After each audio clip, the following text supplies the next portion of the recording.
बिस्मिल्लाहिर्रहमानिर्रहीम, अस्सलाम वालेकुम नाजरीन। मैं हूं बाबर हयात और आप देख रहे हैं 24/7 उर्दू न्यूज़ पर बाबर हयात शो। नाजरीन, ये वर्ल्ड कप में क्या हो रहा है? ये वर्ल्ड कप में क्या हो रहा है? आईसीसी का बड़ा ब्लंडर सामने आ रहा है और इस ब्लंडर की वजह से पाकिस्तान और इंडिया का मैच जो है वो खतरे में पड़ता हुआ नजर आ रहा है। उसका मजा किरकिरा होता हुआ नजर आ रहा है। उस मैच में जो एक चार्म है जिसकी वजह से ये वर्ल्ड कप हो रहा है, जिसकी वजह से इस वर्ल्ड कप का सबसे बड़ा मैच होना है, वो चार्म आईसीसी कायम करने में नाकाम हो रही है। खाली स्टेडियम नजर आ रहे हैं, कोई क्राउड नहीं है। और उसके बाद फिर अब जो पिचेस वाला मामला सामने आया और खास तौर पे Sri Lanka versus south Africa, what a poor game of cricket, जिसको आप कहते हैं कि below the average pitch, below the average ground, और उस ग्राउंड में जो क्राउड के साथ हो रहा है वो अलग। और उसके बाद इसी ग्राउंड पे अब मैं आपको बता रहा हूं कि पाकिस्तान और भारत की टीमों को 9 जून को आपस में भिड़ना है। आईसीसी कहां है? इतनी महंगी महंगी टिकटें बेच के आईसीसी कहां चला गया भाई? तेल लेने गया है? इसके ऊपर बात करेंगे और फिर बात करेंगे कि भाई अब ये जो पिच सामने आ गई है, इस पिच के ऊपर, इस ग्राउंड में पाकिस्तान का प्लान क्या होना चाहिए? पाकिस्तान को फास्ट बॉलर्स पे इन्हिसार ज्यादा करना पड़ेगा या फिर पाकिस्तान को स्पिन बॉलर्स पे इन्हिसार ज्यादा करना पड़ेगा? क्योंकि इससे मिलती जुलती कंडीशंस मिलने वाली हैं। और भी जितना भी इंप्रूव कर लिया जाए तो वो जो पिछला मैच था India versus Bangladesh warm up match, उसकी कुछ चीजें आप देख सकते हैं। उसमें भी ये लो और स्लो पिच, उसमें भी एक इशू थी। और फिर उसमें आपको डबल बाउंस भी नजर आ रहा था कि कोई नीची रह रही है बॉल, कोई ऊंची जा रही है। और इस मैच में तो बाकायदा डेंजरस लगी है ये पिच। ये तो बहुत ही हद से ज्यादा बुरी पिच बनाई गई है। इस पर बात करेंगे तफसील के साथ और फिर बात करेंगे कि भाई क्या बाबर आजम ने जो आजम खान को लकब दिया है, उस लकब के ऊपर अब बाबर आजम पे बहुत ज्यादा तनकीद हो रही है कि बतौर एक कप्तान उसको ऐसा करना चाहिए था, नहीं करना चाहिए था। और कुछ लोग ये कह रहे हैं कि नहीं जी, बाबर ने तो मजाक में ये बात कही है, ये जो है वो तो मतलब कप्तान में चलता रहता है। इसके ऊपर भी कुछ थोड़ी अपनी राय दूंगा मैं आपको। लेकिन आगे बढ़ने से पहले आपसे गुजारिश कि अगर आप हमारे नए व्यूअर हैं तो प्लीज़ हमारे इस चैनल को जल्दी से कर दीजिएगा सब्सक्राइब और बेल आइकन को पुश करना मत भूलिएगा। मुझे फॉलो कीजिए इंस्टाग्राम पे @babarhayat और हमारे पेज को फेसबुक पे लाइक कर लीजिएगा। तो जनाब, सबसे पहले तो बात करते हैं आज के मैच की। दो बड़ी टीमें, पहला मैच था, यानी दो फुल टीमों का, आईसीसी की फुल मेंबर टीमों का ये पहला मैच था इस T20 वर्ल्ड कप में। सबकी नजरें इसके ऊपर थी और उसके बाद ये इंपॉर्टेंस इसलिए रखता था कि ये जो न्यूयॉर्क स्टेडियम है, ये इस पे पहला इंटरनेशनल मैच था। जी हाँ, first ever international match played on New York stadium, जिस पे अब पाकिस्तान को 9 जून को इंडिया के साथ भिड़ना है, एक दूसरे का मुकाबला करना है। और वो मदर ऑफ ऑल मैचेस है या फादर ऑफ ऑल मैचेस कह लीजिए आप, कि उसमें भाई आईसीसी की सारी इन्वेस्टमेंट इन्वॉल्व है। जो कुछ इस टूर्नामेंट पे, इस स्टेडियम पे खर्चा किया गया है, वो खर्चा पूरा करना है आईसीसी ने इस सारे मैच से। और उससे पहले आज का मैच देखिए, टॉस जीतकर अब विकेट देखने में तो अच्छी खासी लग रही थी, हल्का फुल्का घास जरूर था उसके ऊपर, लेकिन खुश घास था। और ऐसा लग रहा था कि यार ये बैटिंग के लिए साजगार है, बैटिंग करना कोई बुरी हरकत नहीं है। इस पे टॉस जीता हसरंगा ने, उसने बैटिंग कर ली। अब बैटिंग करके जब वो आए हैं तो पता चला कि भाई ये तो उन्होंने बड़ा गलत फैसला कर लिया। यहाँ पे बैटिंग करना, और वो भी जब मुकाबले में बॉलर्स हों, कगिसो रबादा, उसके साथ जनाब वो आपका जो रबादा के बाद एनरिच नोकिया, यानी इस स्पीड के, इस कैलिबर के बॉलर्स, तो उन्होंने तो जनाब जब देखा कि ये पिच जो है ना भाई, इसके ऊपर तो बॉल टाइम ही नहीं होगी, तो उन्होंने जो अपनी स्पीड है उसको थोड़ा सा और बढ़ा दिया। और एनरिच नोकिया ने जो बॉलिंग की है, oh my God, amazing spell of bowling. 4 overs में 7 रन देकर 4 विकेटें, और समझ लें कि असल में श्रीलंकन टीम की जो बैटिंग लाइन की कमर तोड़ के रख दी। और श्रीलंका ने इसको बैडली मिस जज किया। वो यही समझते रहे कि यार ये इनकी बॉलिंग बहुत अच्छी है, हमें इनको टैकल करना है, हमें एग्रेसिव खेलना है, और एग्रेसिव खेल के हमने 150 तो मिनिमम करना ही है ताकि हमारे बॉलर्स इसको बचा सके। हालांकि ये 150 वाला ग्राउंड ही नहीं था, ये मैक्सिमम 120 वाला ग्राउंड था। इसके ऊपर आप ओवर 100 कर जाते तो मतलब मैच फंस सकता था, मैच फंस सकता था। देखिए 78 का टारगेट जो है वो साउथ अफ्रीका ने 17वें ओवर में यानी 16.2 ओवर में उन्होंने चेस किया है, और उसमें भी श्रीलंका की कुछ बुरी फील्डिंग कि कैच ड्रॉप किया गया, एक कप्तान जो विकेट कीपर है उसकी जानिब से अगर वो कैच ड्रॉप हो जाता, पकड़ा जाता तो फिर और मामला मुश्किल हो जाता।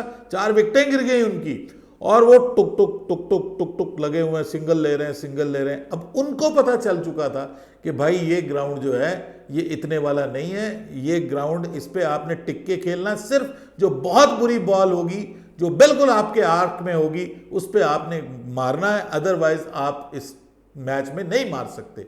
आपको जस्ट डिफेंड करना है और जहां पे मौका मिले सिंगल डबल लेना है। अब उनको पता चल गया था श्रीलंका ने इसमें ये चीज मिस की है, बहुत बैडली मिस किया उसको। और उसके बाद फिर बॉलिंग में भी आपको पता है कि अच्छी जगह पे स्टार्ट बहुत अच्छा कर लिया, 2 विकेटें स्टार्ट में ले ली, मतलब लग रहा था कि श्रीलंका इज इन। लेकिन वहां पे कप्तान की कप्तानी से भी मैं परेशान हूं कि मतलब हसरंगा किस किस्म की कप्तानी कर रहे हैं। हम तो बाबर की कप्तानी को लेके परेशान है भाई, यहाँ तो हमसे भी ज्यादा चांद सितारे पड़े हुए हैं, दुनिया में टैलेंट की कमी नहीं है। बहरहाल बुरी कप्तानी, बीच में थोड़ी सी फील्डिंग का मसला भी रहा, उन्होंने कोई कैच ड्रॉप नहीं किया भाई, उन्होंने, उनके फील्डर्स ने भी बड़ा कमाल फील्डिंग की है और साउथ अफ्रीका ने टेक्निकली क्लिनिकली ये मैच जीता है। और जहां तक इस मैच के हाइप की का ताल्लुक था कि क्राउड को मेरे ख्याल में 2 छक्के टोटल देखने को मिले हैं पूरे मैच में। तो भाई ये T20 मैच है, ये क्या है आईसीसी जी, ओ आईसीसी साहब, आप कितनी रेटिंग देंगे इस पिच को? कोई बॉल ऊपर उठ रही है, कोई नीचे जा रही है, स्लो पिच है, पेस बॉल में है नहीं, ग्राउंड जो है वो जहां पे बॉल लगती है वहां पे रेत उड़ती है, रेत उड़ती है सर। वो विकेट कीपर के सामने गिरी है तो मेरे ख्याल में उसने एक अदद जो है वो कोटपन लिया होगा रेत का, बिल्कुल सामने उसके बॉल लगी तो वो रेत का ऐसे पका सा निकला है, वो जाके उसके मुंह में पड़ गया होगा। भाई सैंड बेस्ड आपने आउटफील्ड बनाई हुई है, उसके बाद इस तरह की थकी हुई पिचेज आपने एडिलेड से मंगवाई थी, हमसे मंगवा लेते यार, या बल्कि यहीं पे रेत पे ही कर लेते, इतना तो रिजल्ट रेत पे भी मिल जाना था। मतलब इतना खर्चा करके आईसीसी ने ये जो टीनों के साथ और कंटेनरों के साथ स्टेडियम बना दिया है, और 28-28 लाख पाकिस्तानी रुपए की टिकट बेच रहे हैं, और $2,500 की, $2,700 की, भाई इसमें पूरा इंडिया पाकिस्तान में एक घर बड़े अच्छे शाही खुशहाल तरीके से जिंदगी गुजार सकता है 1 महीने की, जो आप एक टिकट में ले रहे हैं और उसके ऊपर दे क्या रहे हैं, मतलब ये मैच दे रहे हैं, ये क्वालिटी ऑफ क्रिकेट दे रहे हैं, बहुत अफसोस है। और उसके बाद आप स्टेडियम्स देख लीजिए, मतलब इस मैच में फिर भी श्रीलंकन थे, लेकिन वहां पे देखें आप वेस्ट इंडीज का अपना मैच, उनका इस वर्ल्ड कप में पहला मैच और स्टेडियम खाली, ठीक है। बाकी दूसरी टीमों को तो आप छोड़ें, उनके बेचारों के तो इतने फैंस ही नहीं है। अमेरिका कनाडा का मैच थोड़ा बेहतर था, हालांकि जिस तरह का वो स्टार्ट था टूर्नामेंट का, पहला इनॉग्रल मैच था, तो उसमें हाउसफुल होना चाहिए था। बहरहाल ट्राई कर रही है आईसीसी, अमेरिका में डॉलरों के पीछे पड़ी हुई है कि डॉलर्स की मार्केट हमें मिलनी चाहिए। अब इस मार्केट में पाकिस्तान और इंडिया का मैच होना है 9 जून को, और मुमकिन है ये पिच ना हो, पिच कोई और हो, लेकिन ये दिक्कत यहां पे रहेगी। बॉल का टाइम ना कर पाना बल्लेबाज के लिए ये आसान पिच नहीं होने जा रही, मुश्किल पिच होने जा रही है। तो इस पिच को देखते हुए और इस पिच की कंडीशंस को देखते हुए, ग्राउंड की कंडीशंस को देखते हुए, पाकिस्तान को अब अपने कॉम्बिनेशन क्या रखना चाहिए, मेरा तज्जिया है जो मैं आपको देने जा रहा हूं। मेरे ख्याल में पाकिस्तान को इस ग्राउंड के ऊपर फिर पूरी कोशिश करनी चाहिए कि अपने जो बॉलर्स है ना, फास्ट बॉलर्स, उनको मौका दिया जाए। लेकिन यहां पे अगर आपने 4 फास्ट बॉलर्स के साथ जाना है तो आई थिंक सो कि आप 4 फास्ट बॉलर्स के साथ अगर आप जाना चाह रहे हैं, एक स्पिनर के साथ जाना चाह रहे हैं, तो स्पिनर भी बाय द वे 2 स्पिनर्स के साथ भी जाया जा सकता है। लेकिन मैं समझता हूं कि इस ग्राउंड पे जो अब्बास आफरीदी टाइप का बॉलर है ना, जो जिसको कहते हैं ना पिच द डेक हार्ड, वो वाला, कि जो बॉल को जोर से मारे इसके ऊपर, पिच के ऊपर, उस तरह का बॉलर। तो मेरे ख्याल में वो ऐसा बॉलर है। और इसके अलावा शाहीन शाह अफरीदी, उसको भी थोड़ा सा पीछे बॉल करना पड़ेगा। आगे भी करेंगे तो चांसेस हैं। कोई बॉल आपको पता नहीं है कि कौन सी किधर चली जानी, कौन सी अंदर आ जानी, कौन सी बाहर चली जानी।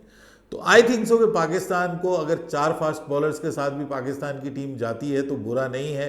लेकिन आप अगर एक स्पिनर को खिला लें तब भी बुरा नहीं है, मतलब बराबर है। थोड़ा सा एज मुझे लग रहा है कि फास्ट बॉलर के साथ इस पिच के ऊपर ज़्यादा मिलेगा, क्योंकि पेस है आपके पास। और आज जो पेस वाले बॉलर हैं, पथीराना ने भी तंग किया उनको, ठीक है।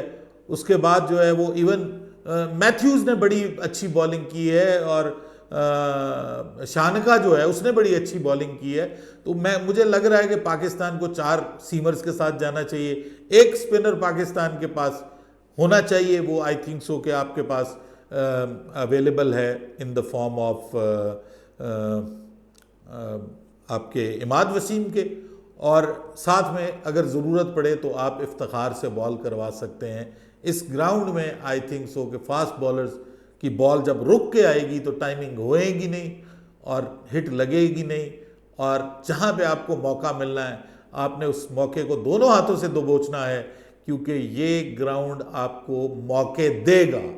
सो अब अगर हम सोच रहे हैं कि ये 200 प्लस वाली पिच, अगर शायद कोई हदायत आ जाए और अगली कोई दूसरी पिच इस्तेमाल की जाए कि जो इस काबिल हो कि उसके ऊपर 200 प्लस हो, हमें उधर से इंडिया की तरफ से भी हमें रोहित शर्मा और विराट कोहली, ऋषभ पंत वगैरह की हिटिंग नज़र आए, इधर से हमें जो है वो पाकिस्तान की तरफ से फ़खर जमान, बाबर आजम, रिजवान, इफ्तिखार वगैरह ये हिटिंग करते हुए नज़र आए, तो वो देखना पड़ेगा आईसीसी के इस मैच के लिए स्पेशली कौन सी पिच तैयार की गई है। लेकिन जो आउटफील्ड है वो भाई स्लो है, ऐसे लगता है कि चौका हो जाएगा, लेकिन पता चलता है कि बॉल ने तो जो है वो दायरा ही क्रॉस नहीं किया, सर्कल से बाहर नहीं निकली।